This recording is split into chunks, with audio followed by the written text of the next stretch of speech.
Kalau anak berani berkelahi, dia pasti berhadapan. Wajahnya ketemu wajah, kan itu. Tapi kalau anak pengecut, bandem saka kadoan, berarti. Nah sekarang saya tanya, medsos itu berhadapan wajah apa melempar dari jauh? Nah, berarti medsos adalah media bagi para pengecut yang tidak berani berhadapan langsung sebagai manusia.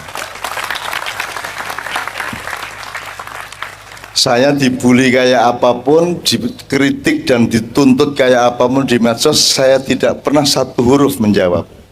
Nek wani rene. Kan gitu. Ya, makanya maihannya harus depan gini. Tidak boleh panggung tinggi supaya tidak ada feodalisme, dan tidak boleh ada pagar yang membatasi supaya kalau Anda marah sama saya, Anda langsung bisa bunuh saya. Kan ngono Mas. Kuwi wong urip. Nek wani kaya ngono kuwi, nek ora wani rasa urip. Karena mereka meremehkan Jawa, mereka meremehkan daerah, mereka meremehkan bapak-bapak mereka sendiri. Jelas.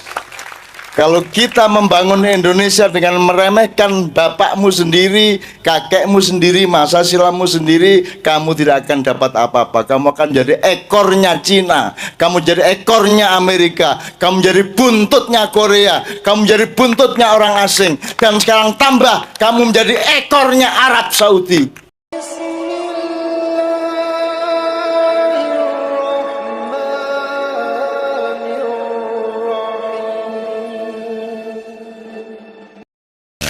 Begini teman sekalian, saya mau identifikasi dulu yang mahasiswa Visipol, boleh angkat tangan.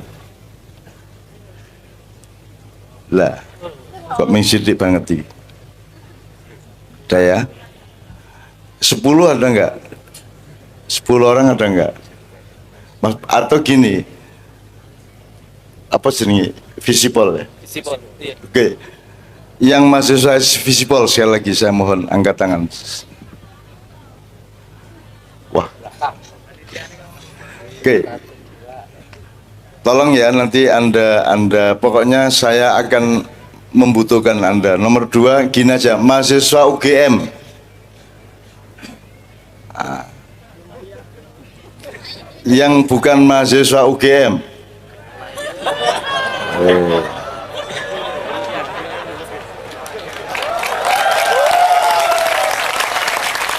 Ada satu kategori lagi yang bukan mahasiswa.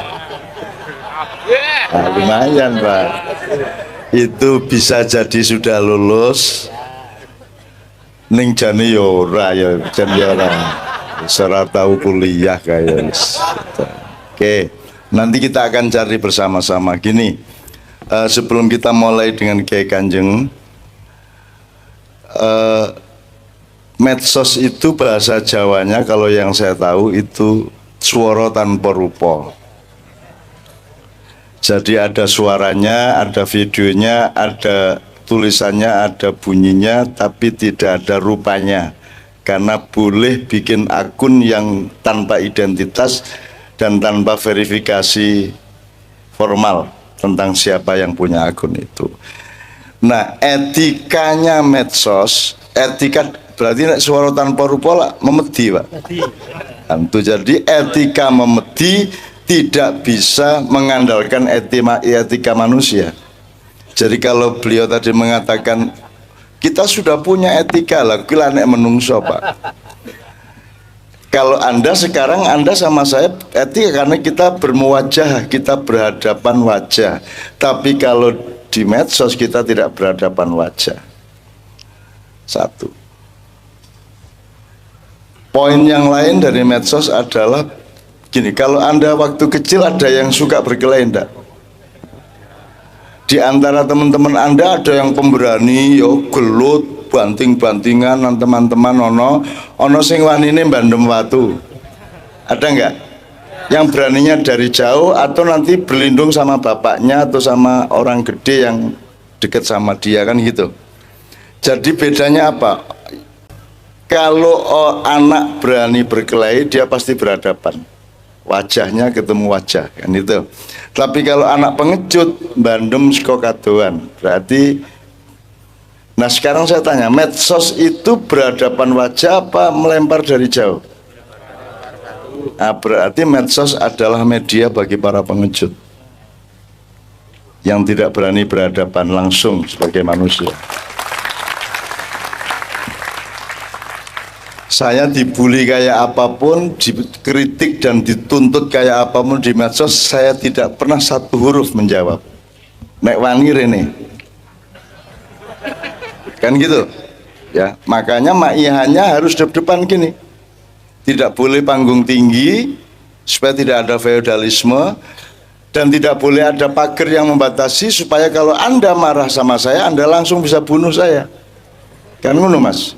Kuwi wong urip. Nek wani kaya ngono kuwi, nek ora wani rasa urip. Nek jan wani aja jomblo terus saya rapi ngono. Sikat. Temui calon mertua apa? Kowe maharmu apa? Puisi, Pak.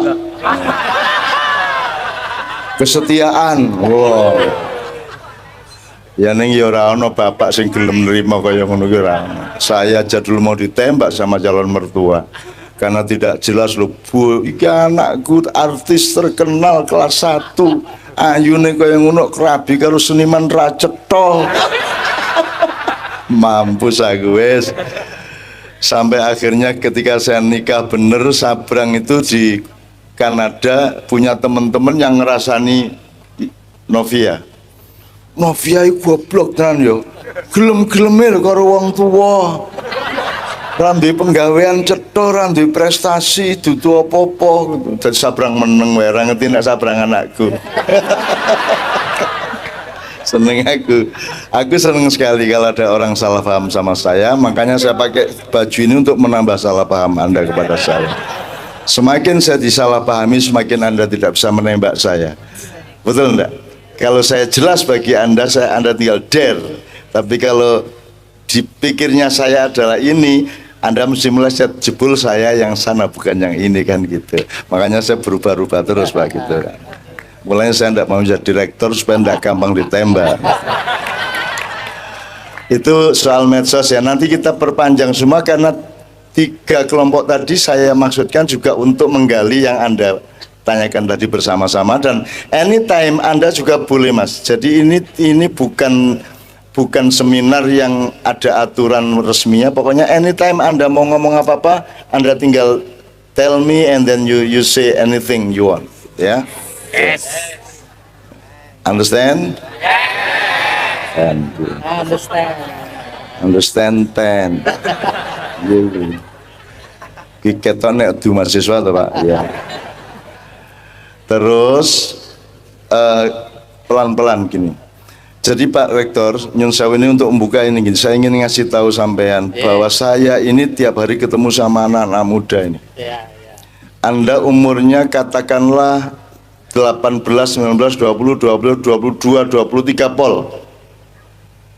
Ya sing kebangetan selawe 26 ning rata-rata segitu ya, Mbak ya. 18 sampai 22. Oke, 25 enggak apa-apa yang abadi-abadi itu.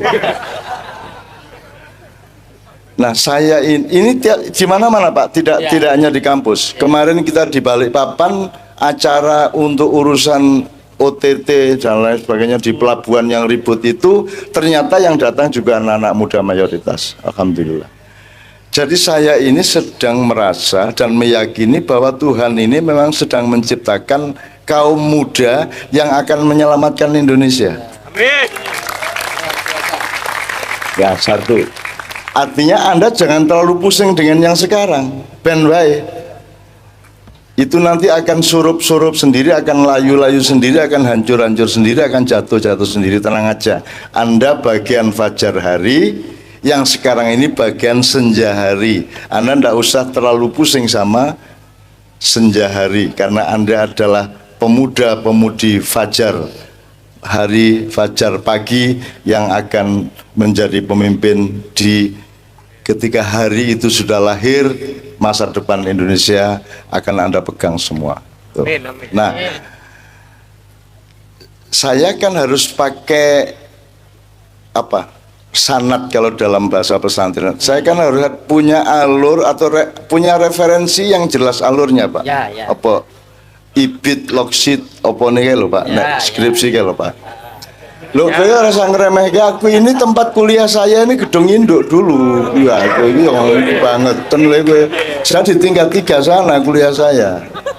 Loh iya, saya fakultas ekonomi. Bapakmu urung kawin karo mbokmu. Tahun 1972 saya kuliah di sana. 72 loh. Terus meh Mojopahit aku suwe banget. Jadi saya ini kesini ini romantis. Saya dipelonco ya di sini dulu, kurang ajar. Aku begitu selesai semester 1 ra iso mbayar meneh, ra iso neruske ning wis dibadi dipelonco aku. Digundul, diwas kon disiksa kae, dikuyo-kuyo kae kon gawe kene eblek ngene iki. Wis gak karo zaman dulu dipelonco itu serius, Mas. Kon ngopo, wah wis ora karu-karuan kae. Nek ngelakukan kesalahan kayak drum band kayak aku salah, deng aku salah, asu tenan bajingan. Zaman semono. Jadi saya ini nostalgia juga gitu ya, Mas ya. Nah, saya ingin bilang sama Pak Rektor, ya. Serius ini Pak, saya ini kan gini. Kenapa Pancasila yang pertama itu tidak Gusti Yesus, tidak Sang Hyang Wenang, ya. Tidak apalagi Yehova, tidak Allah Subhanahu wa Ta'ala, tapi dicari bahasa yang kira-kira bisa dipakai oleh semua, yaitu Tuhan yang Maha Esa. Terserah itu Anda sebut universal atau apapun, yang pokoknya ini yang paling tidak terlalu berakibat primordial. Kalau Anda sebut Allah Subhanahu wa Ta'ala, menimbulkan konflik. Kalau Anda sebut Yesus, akan menimbulkan konflik. Juga kalau kita pakai bahasa-bahasa dari lokal-lokal agama. Tapi kan orang Kristen memahami Tuhan Yang Maha Esa kan dengan referensinya dia. Saya orang Islam memahami Tuhan Yang Maha Esa dengan referensi Islam. Lah aku orang Islam ya.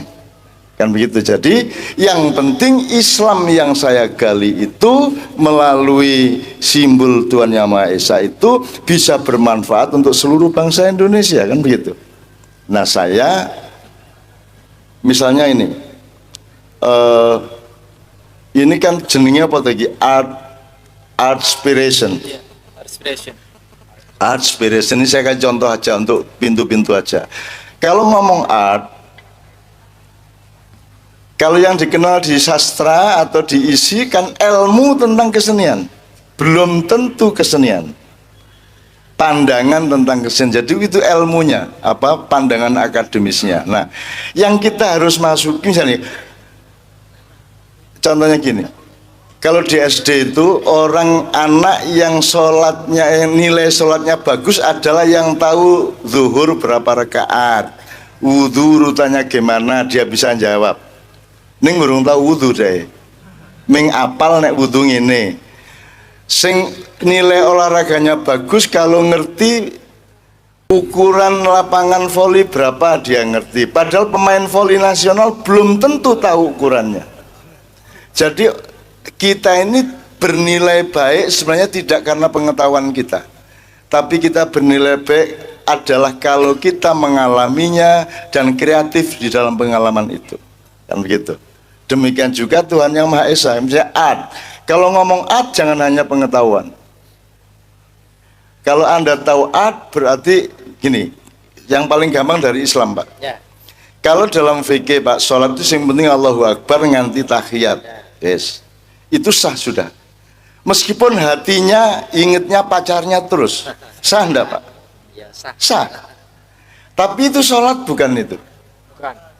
Nah, ternyata fikih, hukum, dan aturan formal itu sama sekali tidak mencukupi untuk keabsahan sebuah pekerjaan. Nah, kan gitu.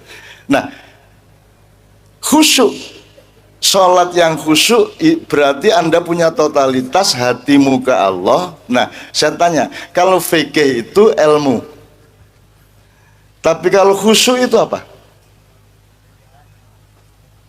Khusyuk itu art. Khusyuk itu art, seni. Nguyuh loh ya. Seni, itu seni. Khusyuk itu kan kenikmatan toh.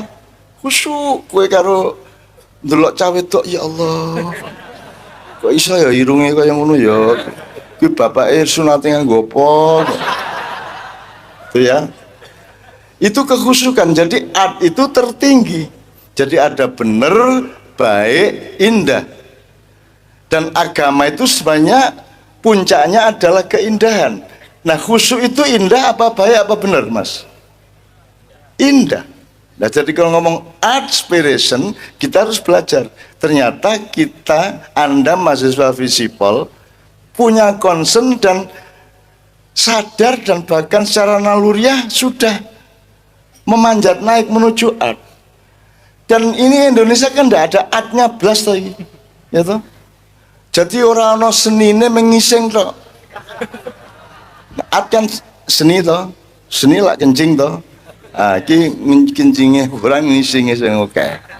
Maka disebut demokrasi oleh acara malam hari ini. Ini judulnya demokrasi. Jadi beliau mengeluh bagaimana kita belajar supaya tidak seperti politisi yang sekarang yang demokrasi kerjaannya, yang berbuat gila sehingga memecah belah rakyatnya, kan gitu di proposal Anda itu. Nah berarti Anda sudah tahu bahwa art ini soal kekhusyukan, ini soal kesungguhan. Jadi nek cinta iki ya iki soal cinta, itu soal bener salah, itu soal apa, ini soal cinta. Oke, satu. Inspiration, Mas. Anda jadikan art dengan inspiration jadi satu. Art inspiration. Inspiration to what? What do you mean by inspiration? Inspiration itu kan sesuatu yang datang ke Anda. Betul enggak? Apakah itu sesuatu yang lahir dalam diri atau sesuatu yang datang ke Anda? Kalau Anda dapat ilham itu Anda yang bikin ilham atau Anda dikasih ilham? Siapa yang ngasih? Nah, kalau sudah dijawab yang ngasih Tuhan, gak ono mata kuliah. Di mana Anda belajar tentang ilham? Di fakultas apa? Maka mau tidak mau saya pakai ketuhanannya Maha Esa, di mana saya menggali Islam dari situ.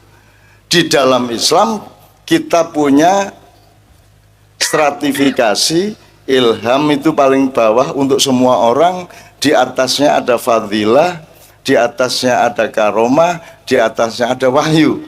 Tapi ini tidak usah saya perpanjang. Nah, kalau Nabi haknya adalah mendapat wahyu. Kalau para aulia haknya mendapat karomah. Kemudian orang-orang awam tapi punya ketekunan yang khusus, dia akan mendapatkan fadilah. Dan untuk semua orang akan mendapatkan ilham atau inspirasi. Tetapi ini juga tidak benar-benar amat. Saya bantah-bantah sendiri pengetahuan saya. Sebenarnya tidak, Tuhan itu kalau gini, kalau wahyu itu emas 24 karat pamane ya. Nek karomah itu perak, nek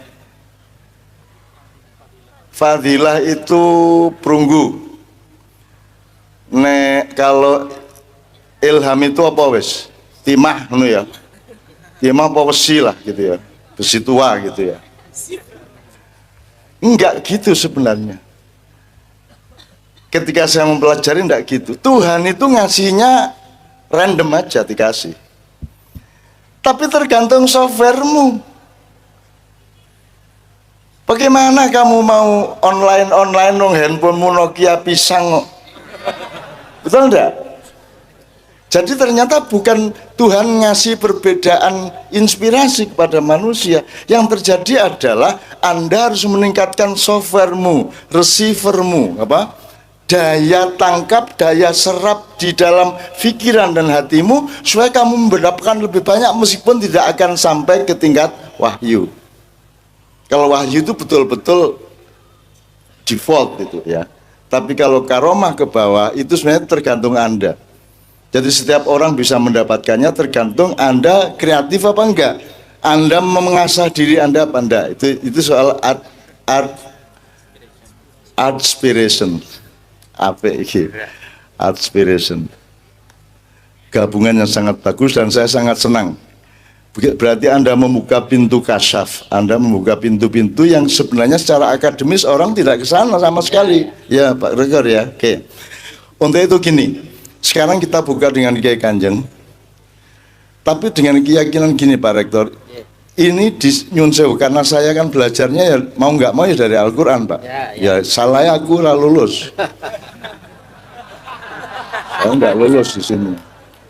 Tapi jangan lupa saya ini tetap disayang juga sama Pak Rektor, sama Bapak dulu, sama teman-teman saya, adik-adik kelas saya. Rektor-rektor sekian kali itu kan adik kelas saya semua Mas. Kan gitu kan, dan saya ternyata tetap disapa oleh UGM. Saya ini anggota Kagama, coba gue.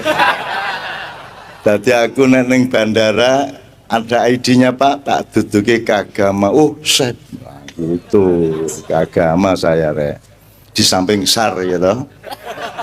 Dan kartu kepala penasihat keamanan PJKA. Jadi semua urusan kecopetan segala macam itu semuanya adalah dalam ayoman saya. Saya tahu siapa yang nyopet dan seterusnya gitu. Nah, saya belajar di Al-Quran dan Allah menyatakan di surat setelah kasus Ahok ya. Nah kemudian ada surat Al-Ma'idah 54 Pak Rektor. 54 itu Allah menyatakan kalau kalian murtad, maka aku mendatangkan kaum yang baru, aku menciptakan kaum yang baru yang aku cintai dan mereka mencintaiku. Dan mereka aku beri sifat dua, adzillah alal muslimin wa izzah alal kafirin. Kalau mau dijelaskan mohon izin. Jadi Anda ini menurut saya dan saya sangat yakini dan aku kecewa nek ora. Saya kecewa kalau tidak, ini saya berpuluh-puluh tahun ini saya menemani anak-anak muda ini, kalau ternyata bukan itu maksudnya Allah. Nek ngono ngopo biyen kok ndadak ngangge ayat kuwi, aku iki kapusan aku 20 tahun aku. Tego ngono ta aku ya gitu. Saya akan bilang sama gitu sama ini, saya yakin sama Anda. Ini benar loh Mas. Ini kita 5 tahun lagi berubah. Dan Anda yang harus ambil peran. Anda yang ambil peran. Siap-siap semuanya Mas. Anda sudah lulus toh? 5 tahun lagi? Udah. Loh, bahkan nanti 5 tahun mungkin masih belum berperan, Anda masih mimpi-mimpi, masih magang-magang, tapi 10 tahun lagi, tahun 2024-25 ya, insya Allah Anda akan sudah berperan. Dan Anda harus menjadi orang seperti yang Anda cita-citakan malam hari ini. Jangan sampai menjadi politisi yang merusak seperti yang ada sekarang, kan gitu, betul nggak? Nah Anda harus siap. Dan saya serius sama mereka Pak. Ini Allah mencintai mereka, maka mereka berkumpul di sini, maka mereka berkumpul di seluruh Indonesia. Saya ketemu mereka dan malam hari ini adalah saya ketemu anak-anak muda ke 4018 titik di seluruh Indonesia. Jadi saya tidak pesimis kepada Indonesia bahwa sekarang bosok, ya semonggo lah rapopo. Tapi kan sudah ada benih baru, sudah ada kembang yang bersemi yang baru, sudah ada buah-buah yang mulai pentil nek coro pelem apa tuh ya? Sebelum mangga apa? Pencit. Sebelum pencit?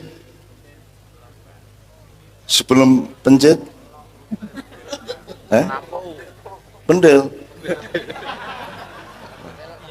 Agak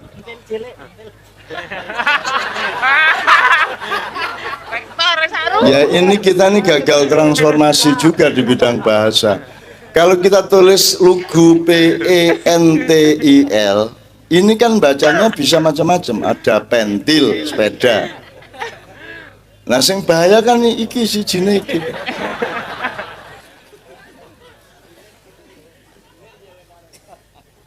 Tapi kan kalau saya sebut kata itu Pak, bahagia mereka Pak. Maka kalimat yang baik dan membahagiakan berarti kalimat thayyibah. Wes. Terus besok ngomong, apa kalimat thayyibah? Wah, ngawur bocah-bocah. Ya, oke. Jadi saya yakin sama mereka, Pak. Dan malam ini bagi saya ini sebuah pekerjaan sangat spesial di mana saya nyicil untuk bersama-sama anak-anak muda ini untuk siap tandang, matek aji, berjuang untuk membangun Indonesia yang tidak seperti sekarang dengan kematangan ilmu dan kematangan budaya serta mental. Nah, untuk itu yang pertama saya akan membaca. Saya lama ndak nulis puisi, Pak, tapi untuk panjenengan ini saya nulis 2 puisi, Pak. Luar biasa. Jadi musik Kiai Kanjeng saya gabungkan dengan puisi. Nanti ada beberapa workshop dari Kiai Kanjeng yang juga sifatnya harmonizing rhythm and tune. Sebenarnya tidak hanya not only rhythm but tunes ya. Jadi musik itu ada 3: bunyi, nada, dan irama. Oke. Sekarang kita langsung belajar bersama. Tolong sekali lagi yang mahasiswa Visipol angkat tangan 3 tadi yang di sana, Mas angkat tangan. 1, coba lagi. Berapa Mas di situ? 1, tolong maju langsung ke Mas Doni di sini. 1 lagi. Yang Visipol. Mbak. Oke.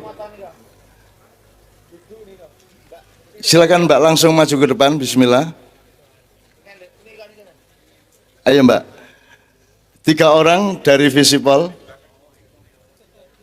Ayo Mas, maju ya. Tepuk tangan. Ya.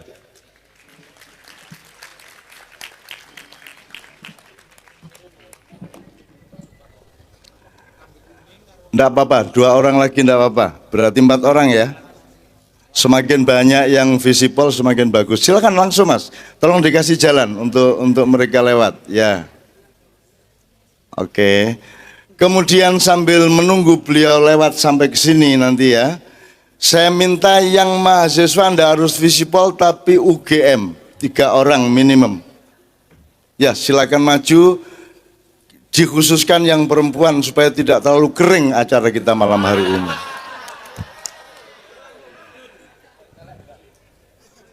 Mosok bolak-balik brengos air. Ayo Mbak, 3 orang yang dari UGM, fakultas apapun silakan ya. Oke. Sebenarnya tidak harus 3, mau 4, 5 boleh. Pokoknya ada 3 kelompok, masing-masing kelompok minimum 3, 5 boleh, bahkan 10 pun boleh. Silakan duduk dulu di situ ya. Oke. Ya. Sepatunya enggak usah dicopot.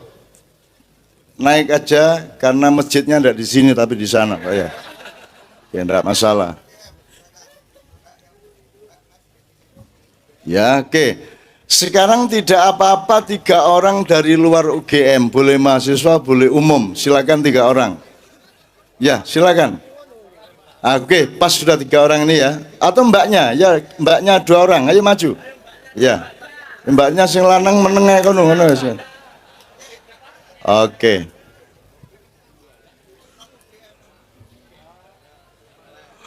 Oke. Sekarang tolong kumpul di satu sisi. Kemudian jadikanlah 3 kelompok. Berarti kalau bisa perempuannya dibagi, ya.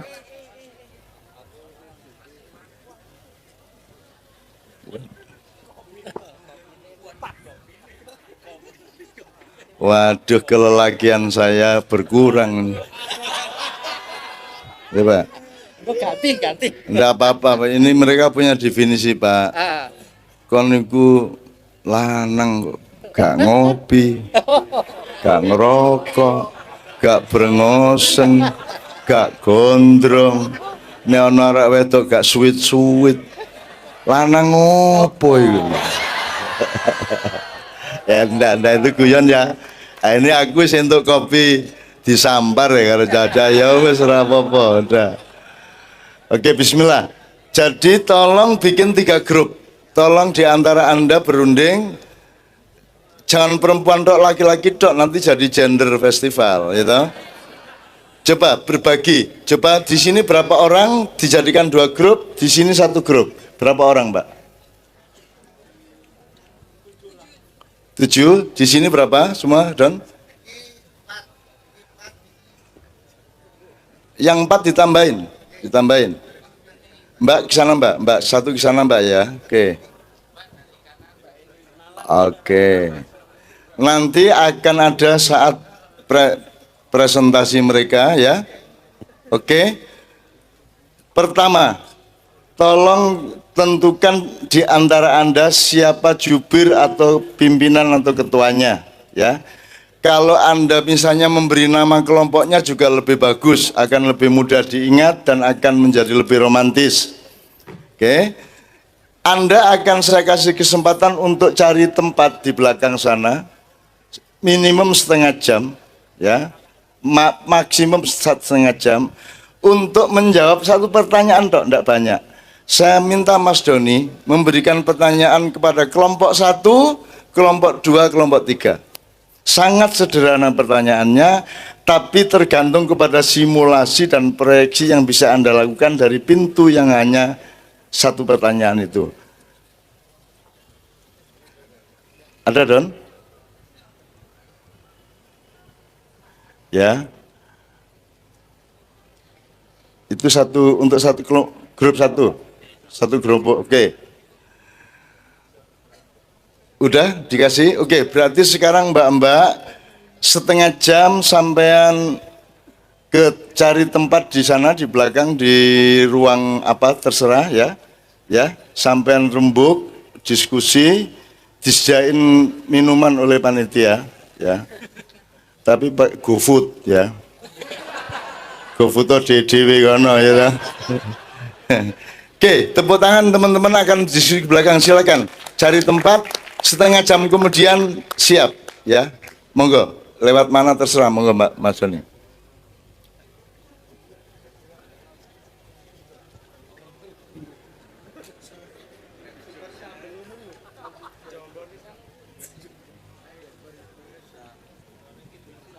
Oke, kita optimis karena banyak kaum wanitanya ya. Ya, alhamdulillahirobbilalamin. Detik. Oke, Pak Rektor, ini kita menunggu mereka, menunggu hasil diskusi mereka. Sambil saya nyicil-nyicil dikit ya. Apa arep lagu sih? Lagu yang urusannya harmonizing rhythm, tunes, and sound, ya. Oke.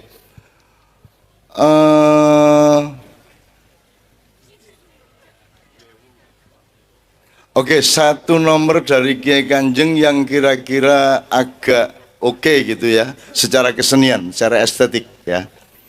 Saya tanya dulu sama Anda kenal genre musik apa saja? Pop, dangdut, rock, slow rock, reggae, jazz, blues, campur sari, dangdut, keroncong. Pertanyaan saya adalah Kiai Kanjeng genre apa?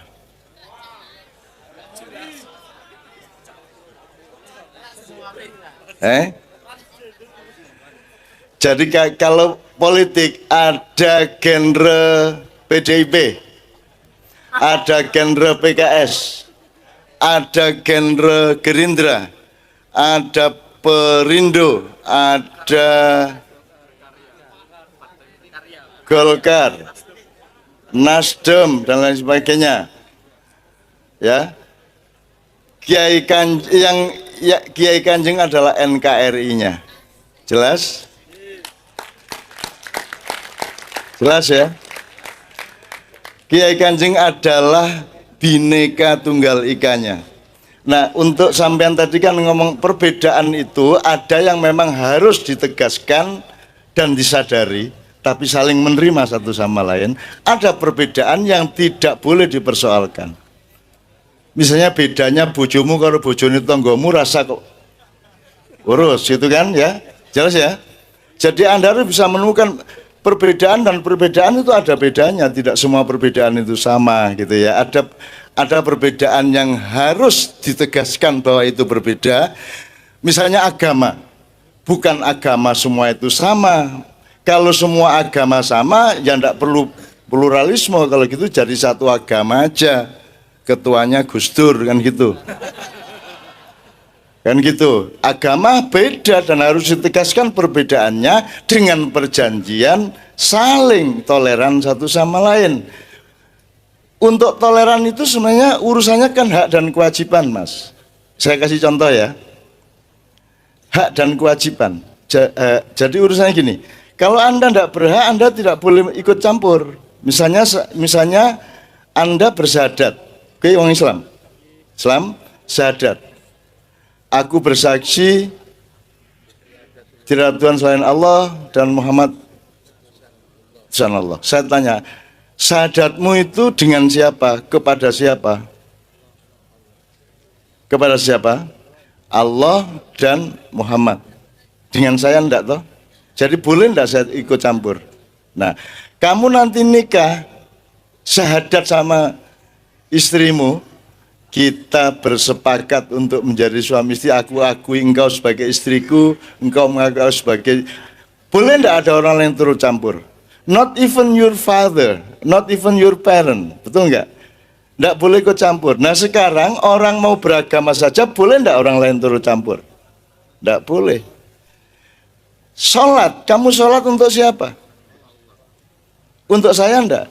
Untuk Pak Rektor enggak? Bukan. Jadi Pak Rektor sama saya boleh nggak ngurusin sholat Anda?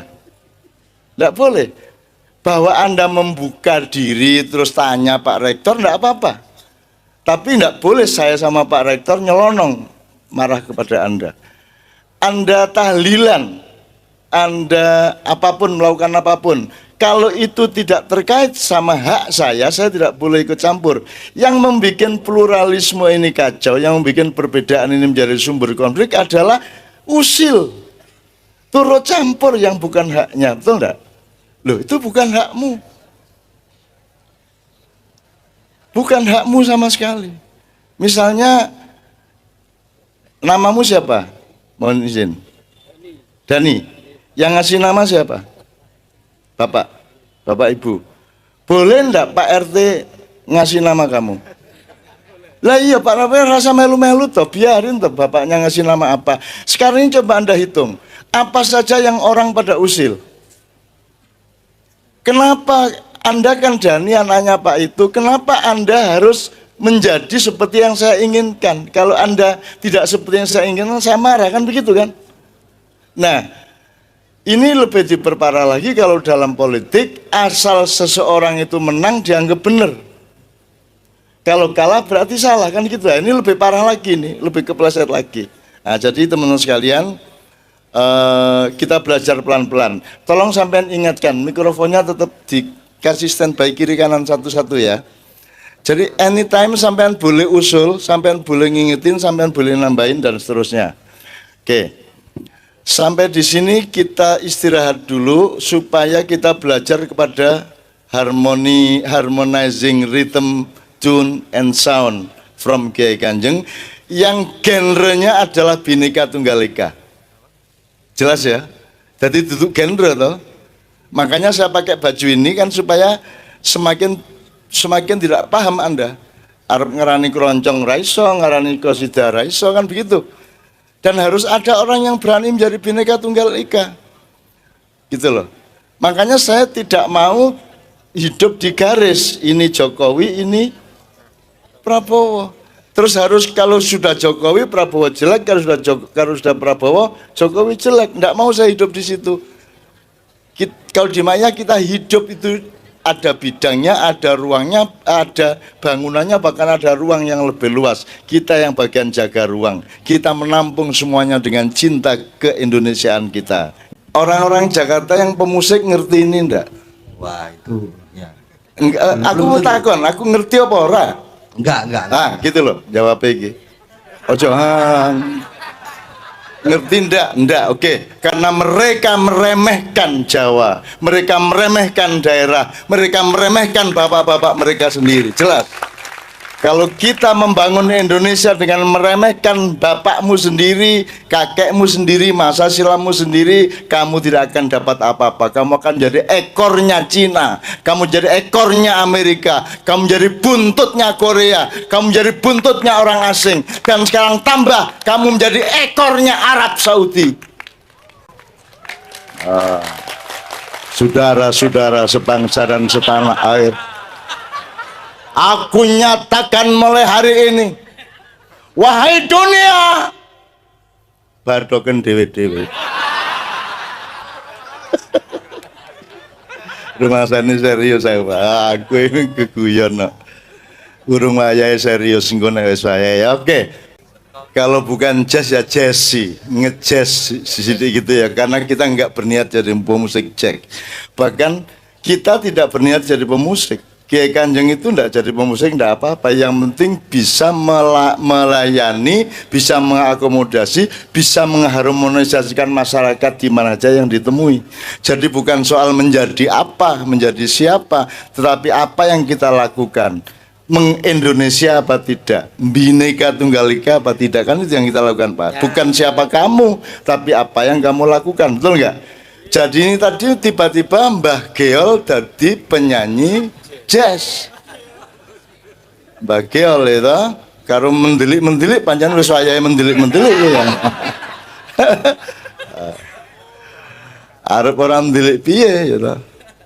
Nyun sewu, beliau ini belum 3 bulan yang lalu ditinggal istrinya, dipanggil Allah Subhanahu wa taala, sehingga Anda harus bersimpati kepada beliau. Sekarang beliau agak kebingungan dalam suatu hal.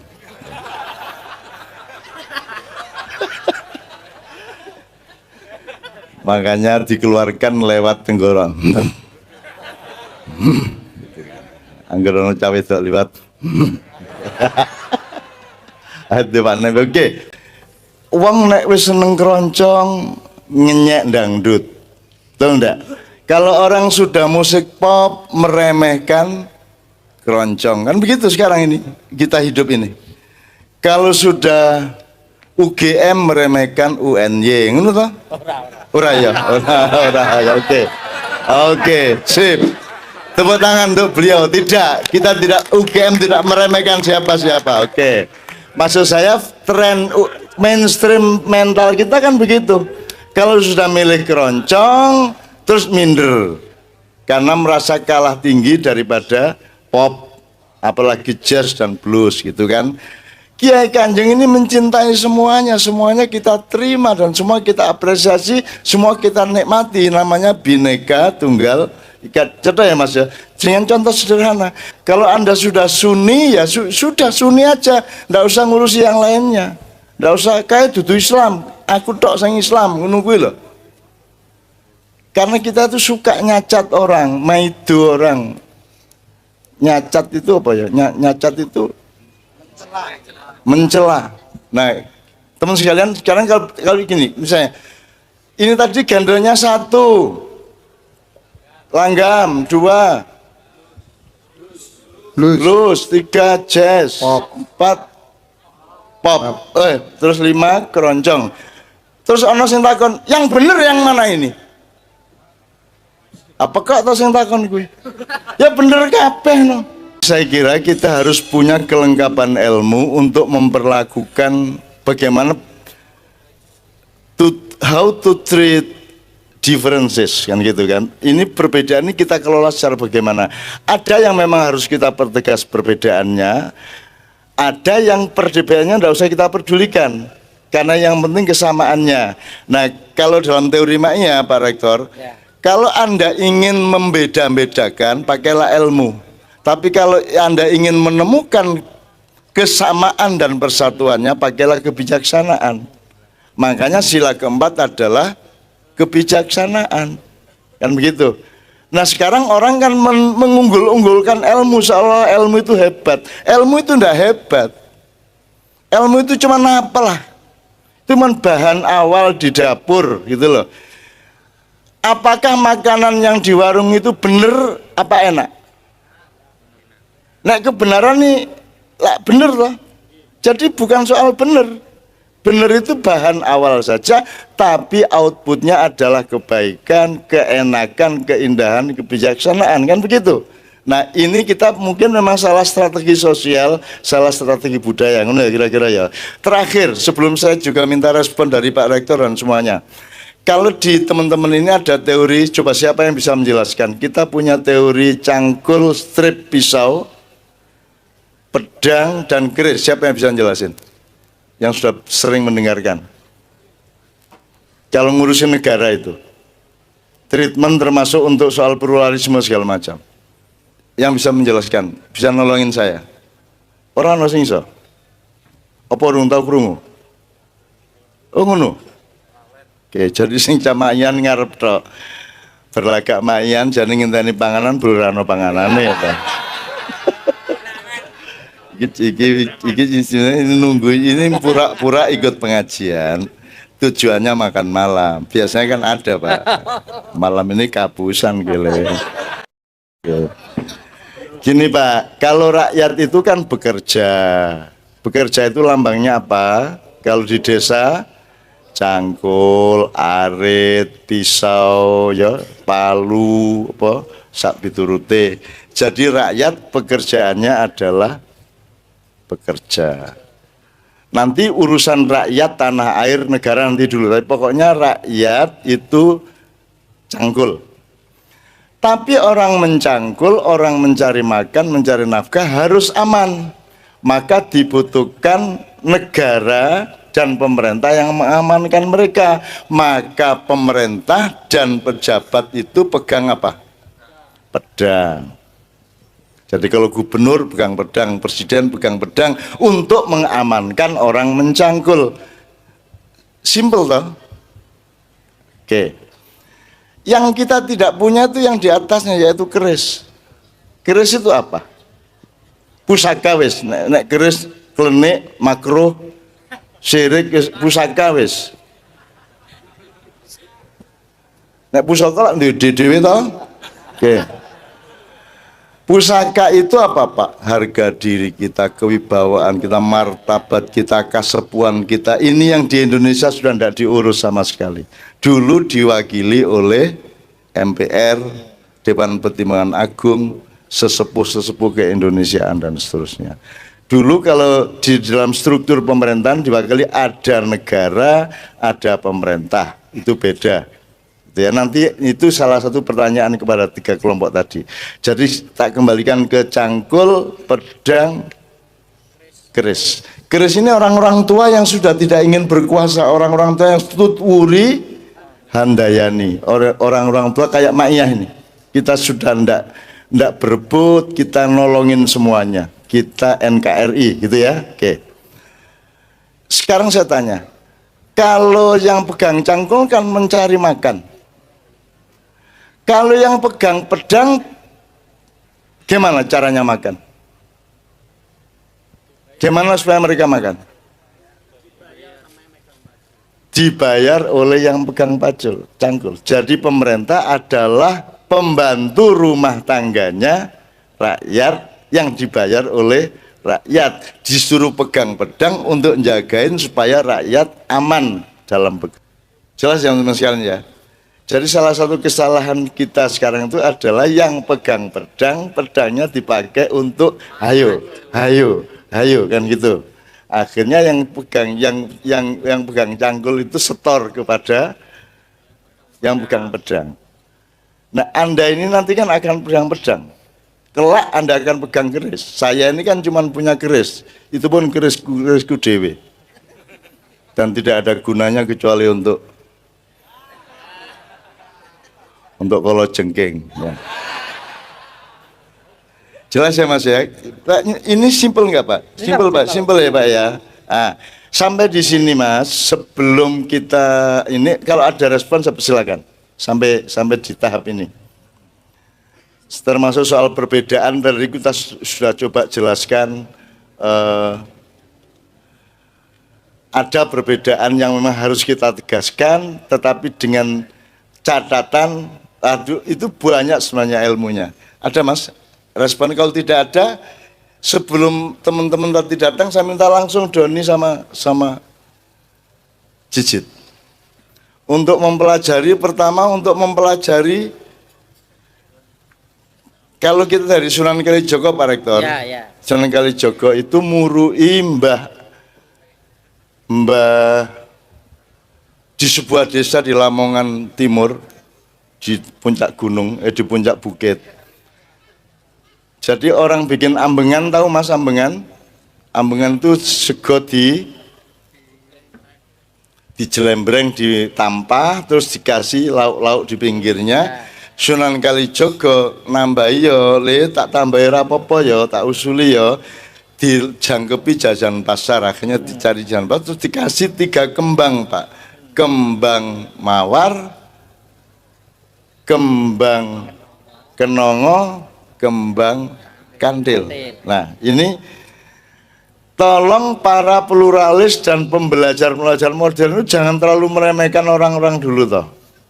Orang dulu itu sederhana sekali cara mengajarinya dan sudah mempraktekannya. Indonesia adalah jagoan pluralisme sedunia. Tidak ada negara di dunia yang keragamannya melebihi Indonesia, ya. Tidak ada. Dan kita aman-aman saja. Yang bingung dan bertingkat kan menengah ke atas. Kalau bawah itu rano popo le, rano popo. Ambok beto ra masalah, setan karo kuwe ya bendino bareng-bareng ra masalah. Nah, mawar itu menurut Sunan Kalijogo lambang dari keragaman bunga-bunga di kebun. Diambil yang paling indah mawar. Jadi mawar itu lambang dari bineka, ya. Bineka itu berarti ono A, ono B, ono C, ada A, B, C, D, E, F. Jadi ya. Terus gimana kalau ada A, B, C, D, F, ada Jawa, ada Sunda, ada Madura, ada Bugis, ada Mandar, ada Batak, ada macam-macam semua. Ada Islam, ada Kristen, ada kebatinan, ada macam-macam. Ada mahasiswa, ada pengusaha, ada rakyat biasa, ada pedagang, ada macam-macam. Semuanya macam-macam, ya itu namanya mawar. Nah, setiap A, B, C ini kenongo. Kenongo itu apa? Kenongono, kenong ini. Boleh, silakan. Kenongono, kenong ini boleh. Setiap madhab, setiap aliran, setiap pendapat punya hak yang sama untuk berekspresi dengan syarat kudu nganggo kembang kandil. Artinya kandil itu tetap Bhinneka Tunggal Ika. Meskipun kamu beda sama yang lain, tetap kita adalah saudara sesama hamba Allah, saudara sesama bangsa Indonesia, saudara seumat, saudara semua, gitu ya. Itu namanya mawar, kenongo, kandil. Jadi dulu demokrasi itu sudah dilambangkan oleh kenongo itu, kenongono, kenong ini sakarmu. Dhuwur entuk, nisor entuk, gonta-ganti ya entuk, karo ngadeg ya entuk, lungguh ya entuk, ndur cagak ya entuk. Sekali-sekali ndur utitan ya sak karepmu. Anggere aja ning gerdu kan gitu kan. Yang ndak paham alhamdulillah. Yang paham wong ya ndak bisa praktek aja ya sudah, ndak apa-apa. Nah, kalau gitu kita praktek sedikit. Coba kita belajar berbeda. Kita belajar berbeda tapi harmonis ya. We harmonizing the rhythm, tune, and the sound ya, dengan cara yang sangat sederhana, dan kita ambil dari cara mbah-mbah kita dulu, bapak-bapak kita dulu mengajarkan kepada anak-anak. Ini permainan anak kecil. Bayangkan sejak kecil kita sudah dilatih plural, sudah dilatih untuk Bhinneka Tunggal Ika. Sekarang sudah kuliah, sudah Al-Azhar, sudah Arab Saudi, sudah Amerika, tidak bisa kandil, tidak bisa kenongo. Betul nggak? Ini Sinead O'Connor yang menyanyikan Nothing Compares to You itu barusan masuk Islam seminggu yang lalu. Kemudian 3 hari sesudahnya baru tahu bahwa dalam Islam tidak boleh minum minuman keras. Dia keluar lagi dari Islam. Nyenengke wong ning dunya iki. Pencolotan seksual gorang rokok. Oke, tepuk tangan untuk kelompok ini. Oke, Sinead O'Connor ya. Nothing Compares to You ya. Alus ya, lagu alus ya, supaya kita punya kehalusan budi, karena salah satu syarat kepemimpinan adalah setelah ilmu menembus hatinya rakyat dan mengetahui kondisi rakyat, namanya alimul ghaibi wasyahadah dalam Al-Quran. Syarat berikutnya sebelum menjadi raja, sebelum menjadi pemimpin, sebelum menjadi gubernur atau apapun jabatannya adalah Rahman Rahim, yaitu Anda punya kelembutan hati yang menjadi alat untuk menyayangi dan mencintai rakyat Anda dengan segala kondisinya. Kalau kepemimpinan dilandasi dengan kasih sayang, keputusannya upamorodo salau tetap berakibat baik insyaallah. Amin ya rabbal alamin.